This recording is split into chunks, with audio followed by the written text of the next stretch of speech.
Hello and welcome to Philosophy Vibe, the channel where we discuss and debate different philosophical ideas. Today we're going to be focusing on the works of the great ancient Greek philosopher Plato and taking a look at his concept of the perfect city-state as featured in his book The Republic. Amazing! The Republic was a book written in 375 BC by Plato. However, this book is presented as a dialogue between Plato's teacher Socrates and various other characters. As Socrates never actually wrote any of his philosophies down, there is a debate as to whether the views exposed in this book were actually Socrates' views and just documented or authored by Plato, or whether this was Plato's philosophy and Socrates was merely used as a character in the book. For the purpose of this video, we are going to refer to Socrates as the philosopher in question. So then, The Republic is a profound and intricate work that looks into topics such as what is justice, the good human, the happy life, and the perfect society.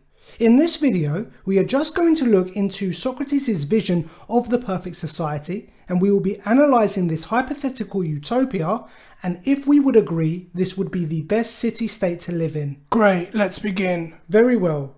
So, after a lengthy debate and discussion around the concept of justice and a just society, Socrates gives his account of what he calls the Kallipolis. In Greek, kalli meaning good or beautiful, and polis meaning city.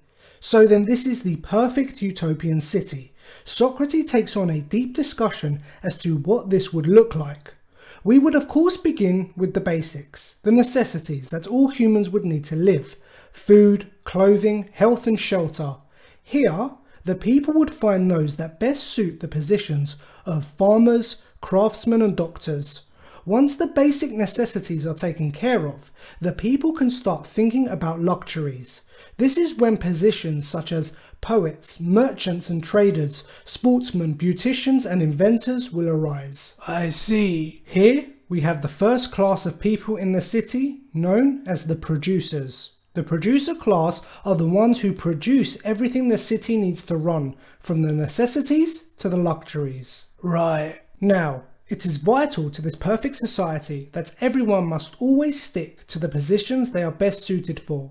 Once your area of expertise and specialization is discovered, that is your role for life. So, if I started off as a craftsman and I was a great builder, but I wanted to try becoming a poet, this society would not allow me. Correct. The only way a perfect society would function is if everyone sticks with their area of expertise. But what if I do not want to do this anymore? What if this would make me unhappy?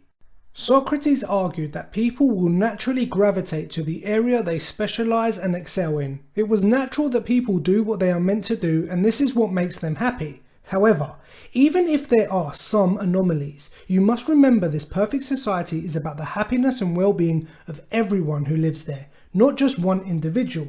And it is in the city's interest not only for the labour to be divided, but to be divided and given to those most competent and able to fulfil their specific duties. I see. Moving on. Now we are in a position where the basic necessities are taken care of, and the city is focusing on the creation of luxuries.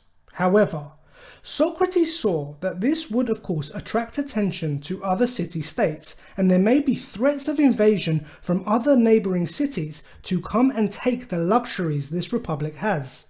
Because of this, Socrates thought this Kallipolis would need a defence, and so the Guardians would be installed. The Guardians were the second class of this republic who were tasked with defending the city and keeping the peace and safety for all citizens. That means defending the city from external invasions, but also between the citizens themselves.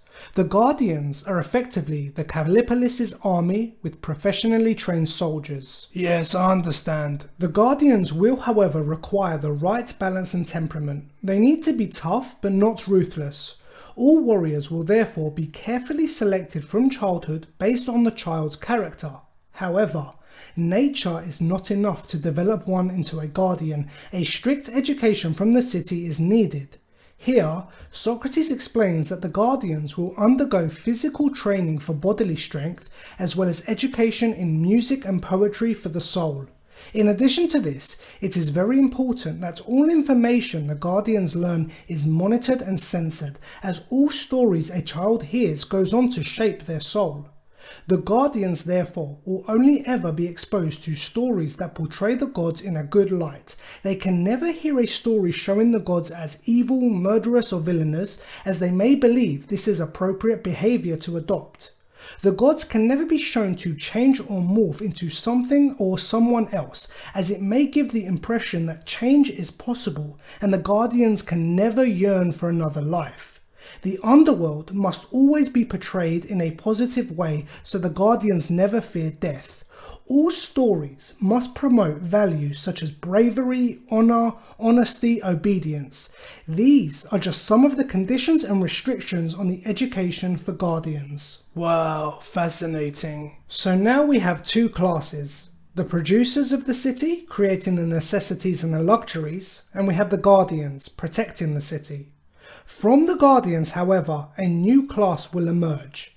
The wisest of the guardians will then be selected as the third and final class, the rulers. Whilst monitoring the training of the guardians, those who display the most wisdom after their years of training will be selected to undergo further extensive education to eventually become part of the ruling class. The ruling class are the ones who wield the most power and control in the Callipolis. They are the brains that keep the city moving, the decision makers. They are now termed as the official guardians of the city, while the second class of soldiers are now termed as the auxiliaries of the city, as they will be carrying out the orders of this new class of guardians. Interesting. Both males and females can become guardians. Socrates believed both sexes were suitable to rule the city, but as mentioned, these guardians will be monitored from a very young age to make sure they are right for this position, with various tests needed to pass, testing their character and loyalty to the city-state.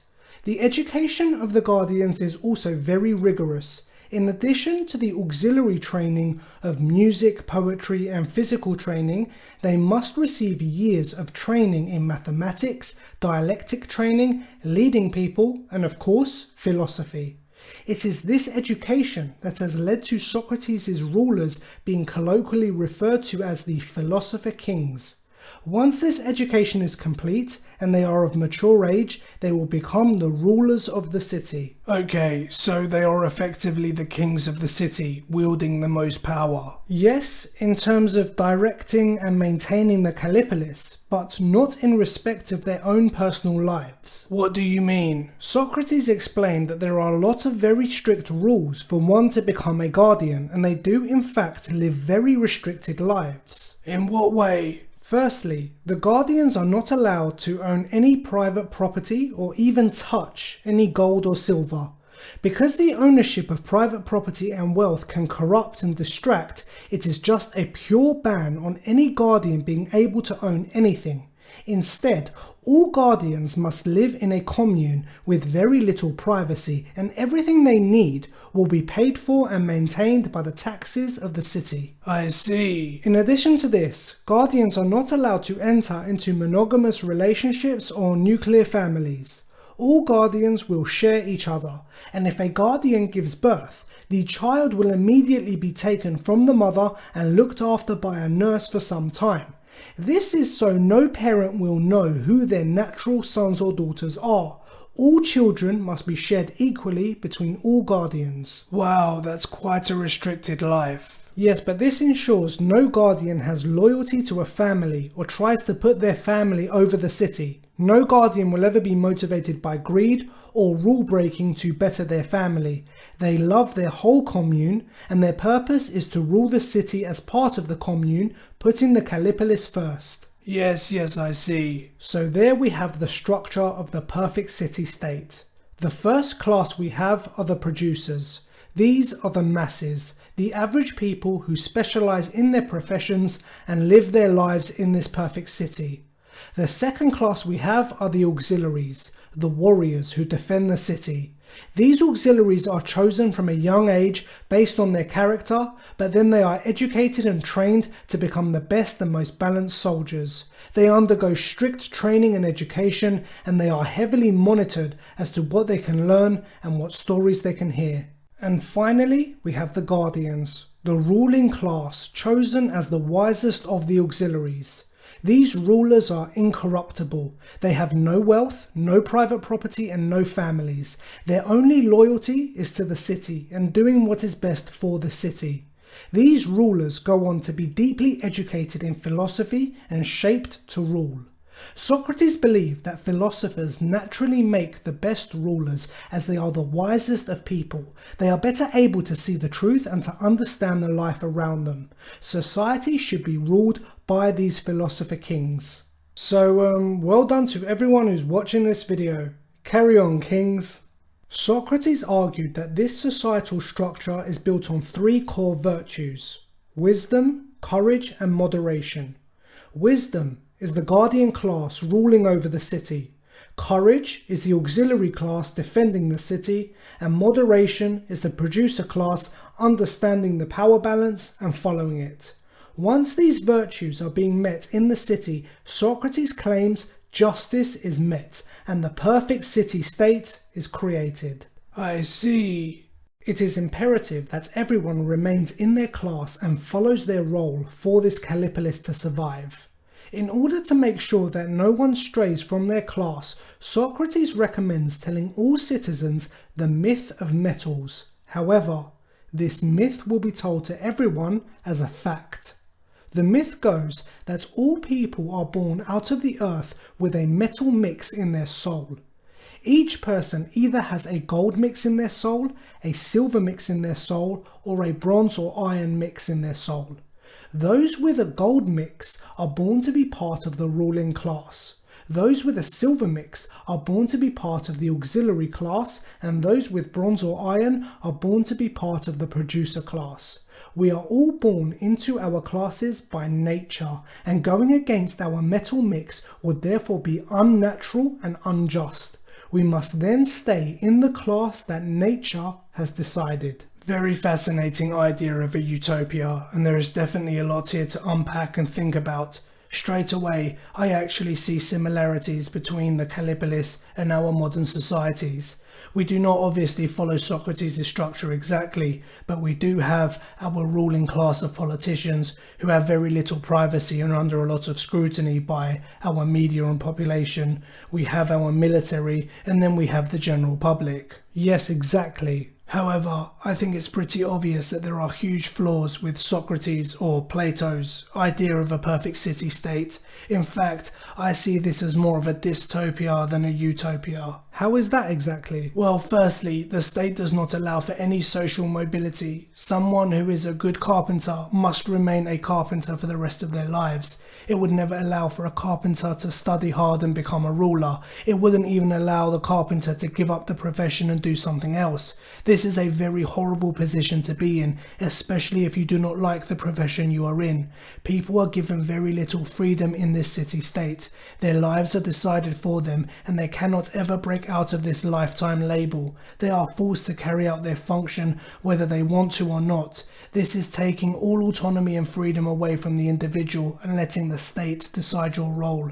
This is very dystopian. Yes, but the perfect city does what is best for the city, not the individual. But how is limiting the freedom of every individual good for the city? Because the city as a whole will function better. But the city as a whole is every individual. By taking away people's autonomy and freedom, I would say you are making them miserable. You are taking away our ability to choose and create our own lives. If every individual in the city is miserable, then how exactly is this totalitarian approach good for the city? From a practical position, the running of the city, its efficiency, its growth, this all depends on people doing what they are best in, each person remaining in their class and each role being carried out by the person best for the job. Personal freedom and autonomy are not as important as this. So the water will run, the roads will be built, the land will be farmed, and the people will be miserable, and that to you is a utopia. I think you are exaggerating as to how many people will be miserable. Most people will naturally find happiness in the role they are best in and the class that they are meant to be in. No, I disagree. I think knowing you cannot escape any position you are in means you will grow to resent it. Knowing what you are best in means trying different things and finding your own happiness and your own purpose. Moving on. This state seems to participate in mass censorship for the auxiliary class. Yes, but it is necessary in training and conditioning their minds. Again, censoring information of any kind cannot be part of a utopian society. Shielding a large part of the population to news and information sounds totalitarian and dystopian. Even if it's necessary. Who decides if it's necessary? The Guardians. Well, this brings me to my next point. The Guardian class are not elected, they are selected. They are then cut off from the world, live in a commune, and spend their time learning philosophy. Now, don't get me wrong, I love philosophy, but I believe in order to be a good ruler, you need more than theoretical knowledge and philosophy theories. You need to be able to understand. It is not about knowing, it is about understanding. You need to understand what it's like to have a family, to work for a living, to pay taxes, to pay a mortgage, to have food bills and utility bills, to walk the pavements, use the roads, send your kids to school. The Guardian class is so cut off from the real world. They live in a commune and read philosophy all day. How on earth can they understand the common man? How can they rule over a city they are so detached from? They are trained in the art of ruling. They learn about their city and how to lead. No. Reading a book on ruling is not the same as actually ruling. As I said, it is not enough for a ruler to know. A ruler needs to understand. I think these philosopher kings are ignorant of the real world and the worst kind of rulers you could have. Interesting. And my final point. Any state that must practice mass deception in order for the population to go along with their structure can never be a legitimate state. The fact that Socrates or Plato needs to invent the metal myth for people to accept the structure just shows how deeply flawed it is. A true perfect society would have people flocking to it. It would stand on its own merit. It would not need to be built on deception and lies. In addition to this, the metal myth is ridiculous in itself, and no sane-minded person would ever believe such nonsense. Good point. If you would like the script to this video, it is part of the Plato and Aristotle ebook available on Amazon. It is also included in the Philosophy Vibe paperback anthology, Volume 3, Ethics and Political Philosophy. This is a compilation of all our ethics and political philosophy scripts, a really great read for anyone studying these areas academically or just interested in the subject. All purchases really help out this channel, the links are below. But that's all the time we have for now. Thank you for watching, we hope you enjoyed the vibe. And what does everyone else think? Plato's Republic, Socrates' Callipolis, who thinks this is the perfect utopia? Let us know in the comments below. Don't forget to like and share, and for more philosophical debates, please subscribe to the channel. Take care, and we look forward to seeing you all soon. Bye bye.